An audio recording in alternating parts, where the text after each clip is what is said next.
Hey guys, welcome to the 98th, yes, the 98th edition of the Animated Girls Profile Confidential. We're 2 away from 100, and the title says it best here. We're talking about Pauline, but from the Donald Duck 1945 short, Duck Pimples.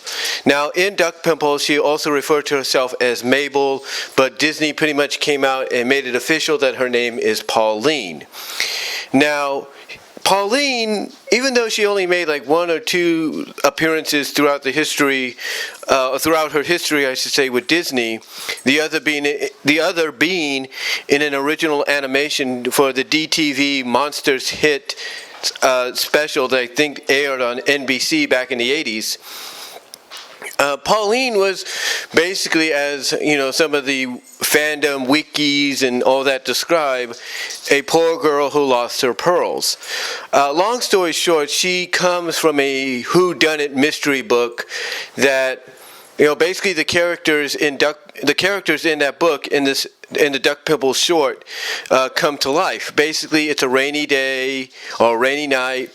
You can't really go out, or Donald can't really go out. So basically, he decides to kind of entertain himself. He listens to music or the radio dramas on the radio, because this was at a time a little before television became a thing, where the only kind of radio dramas or soap opera dramas, or mystery whodunits, suspense thrillers, and all that you can listen to in the comfort of your own home was via radio.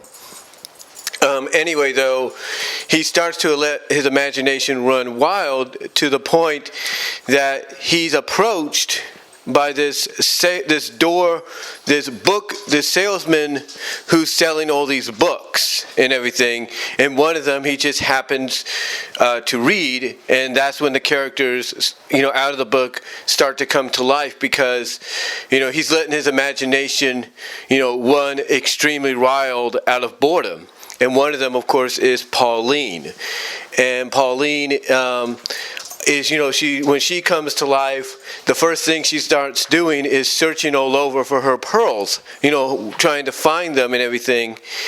And this leads, while she's doing it, what I'm trying to say is, while she's doing it, is this all leads to the one moment that I talked about briefly in another video several months ago, because Doug Walker, as part of his Dark Toons series that he started this year, talked about Duck Pimples, and he brought up this moment briefly as sort of a lighthearted, you know, she's trying to lighten the mood, bring some comedicness to it, or to the environment, stuff like that.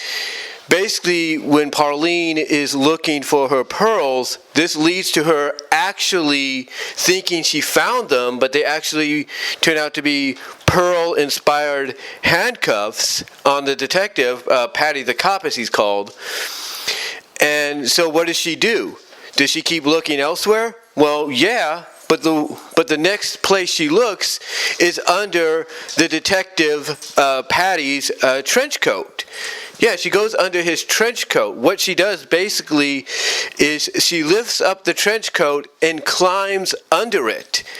And basically she stays under the trench coat for about, I would say, you know, real-time wise, maybe about 2 minutes at least. So she's under the trench coat, supposedly looking for her pearls. But what happens, and again, Doug Walker, you know, mentioned this when he was talking about Duck Pimples as part of this Dark Toons series. What she does is she starts to lighten the mood. She starts to add a little bit of comedicness to the situation by basically acting like a second pair of hands and arms. That's what she ends up doing. I mean, the first thing she does after she climbs under there is you see her, you know, lift. You see her arms, her hands and her arms appear, and she's lifting up the detective's hat, or bolo cap as it's called, and you see all the cigarettes dumping out. She turns it around and lifts up, and she basically reaches in and pulls a rabbit out. So she does like she does the all magic trick of a rabbit in the hat deal, and then she puts the rabbit back and then puts the bolo cap back on the detective. And you would think, okay, that's it, she's done, she'll climb out, right? No, she remains under the trench coat for a little longer, even to the point when the detective decides, okay, I have a solution to get Donald to tell the truth, and he goes and shouts for this guy called, as I was saying, I had to go look up the information to make sure I got it right. But basically, she remained, you would think after she does the rabbit out of the hat trick with the bowler hat, or the bowler cap of the detective, that she would climb out, right? No, as I was trying to say, she remains under there for another like half minute or minute, if you will, to the point that when the detective comes up with a solution to get Donald to confess, he calls upon an associate of his called Leslie J. Clark, and what he does is he basically goes, he shouts out his last name, the guy's last name, going Clark, and basically his arms are like to the side when he's doing it, but then you see Pauline's hand come out of the top of the trench coat. You see her arm and hand extend out of the trench coat and go right next to the detective's face and act like, you know, an additional hand, like a megaphone, like some kind of megaphone version of a hand. You know, it doesn't shapeshift or anything, but you know how you kind of like, when somebody shouts, they put the mouth to the hand, they put the hand next to the mouth to kind of increase the volume of the shouting, of the yelling. Well, that's what she does. Basically, her arm extends out of the top of the trench coat, and you know, along with her hand, and goes right next to the detective Patty's face, and it helps increase his yelling to get Clark's attention. And at the same time, after she does that, you know, Patty then does kind of the come hither thing with his finger when he's calling Clark to come forward with what he needs to get Donald to confess. And you see Pauline's hand mimicking the same thing.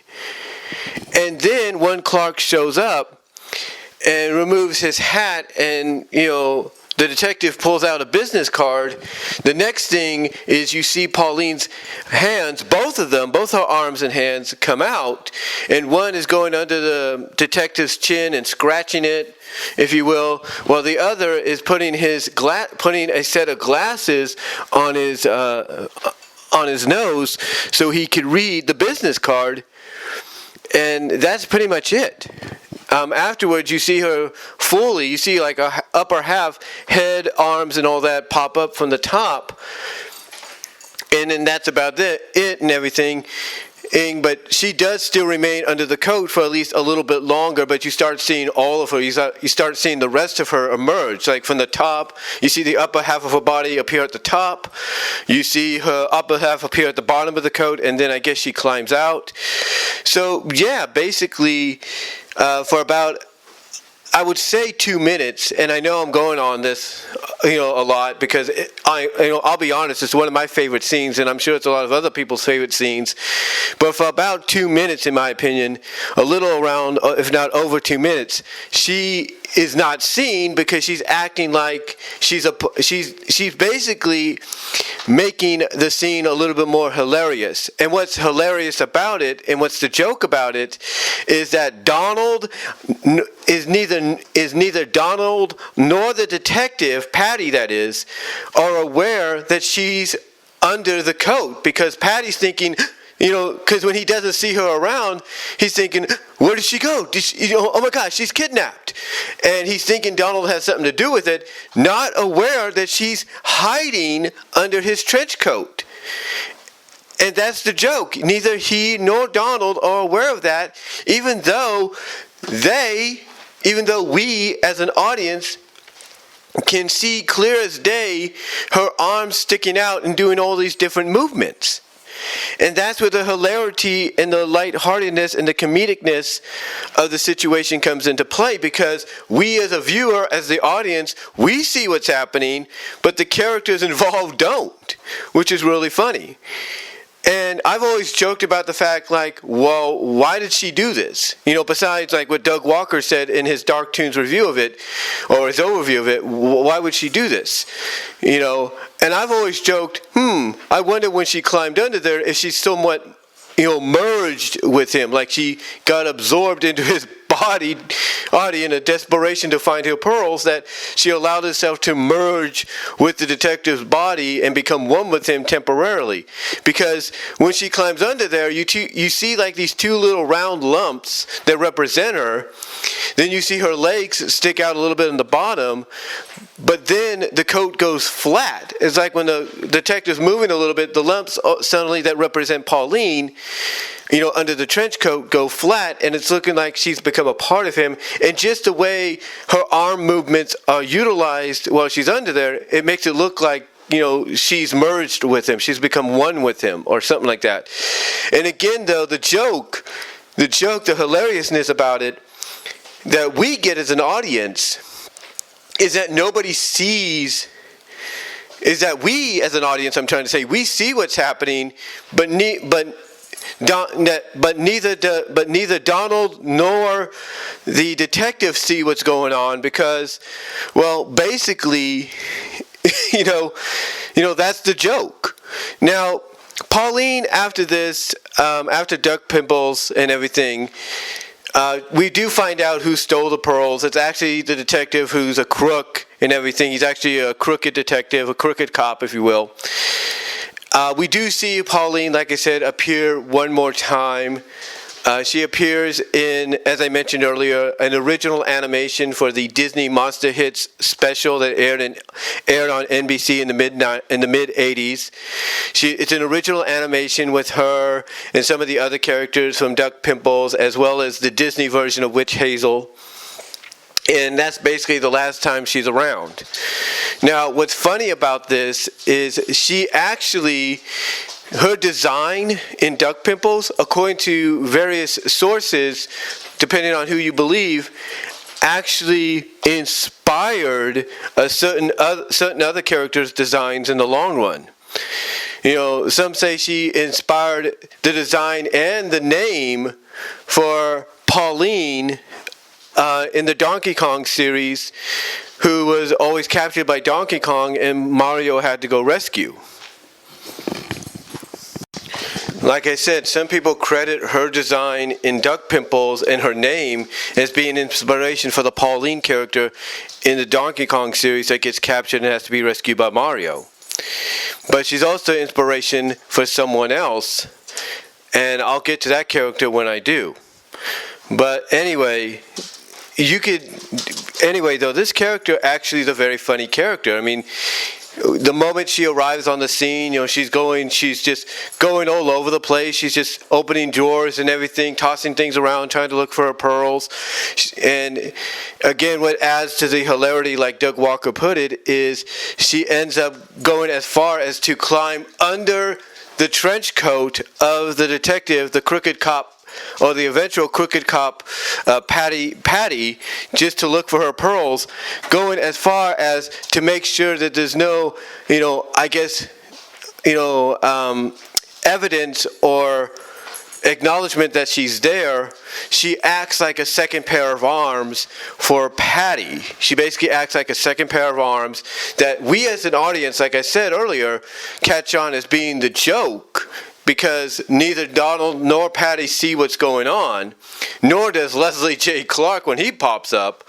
Basically, no one sees what's happening here, but we as the audience catch on like, oh, they don't see it. They don't notice this. So, anyway, though, I can't really say any more about Pauline than what I have. I will say this, that if I was Disney or any other animation studio and I wanted to do somewhat of an inside joke, I would definitely go the route that they did with Pauline here and have a female character, probably climb up another female's back under her coat or under her dress or whatever, or do the same with a male character, have a female do that, or whatever, however you want to do it. I would have them kind of take that idea and run with it, because it would be funny. It would actually be funny. And you could actually play, like, if they wanted to do that with a new Animaniacs reboot, would that happen? You could actually play around with that, but it being Animaniacs, you could have maybe the Warners or somebody point out, hey, when did you get an extra pair of arms and everything? And then that way you could have, whoever this is happening to go like, what are you talking about? And then see, well, wait a minute, where did these arms come from? And then basically open the code or do something, and out comes the person behind them. You could do it with Animaniacs, with the Warner seeing what's going on and being oblivious to it, or being obvious to it, but the person that it's happening to being oblivious. So again, they could do that. They could do something like that with a show like Animaniacs, or a webtoon, or web animation, or even a fan art or a comic book. They could still do it, and it would get a laugh. It would get a laugh out of a lot of people if they went that route. But anyway, that's all I can say on Pauline, who from Duck Pimples, the 1945 animated short, who is an inspiration for a lot of other female characters later on down the line. And we are now 2 away, guys, from 100. Who will be 99? We shall see. So until that time, God bless. Take care. I am out.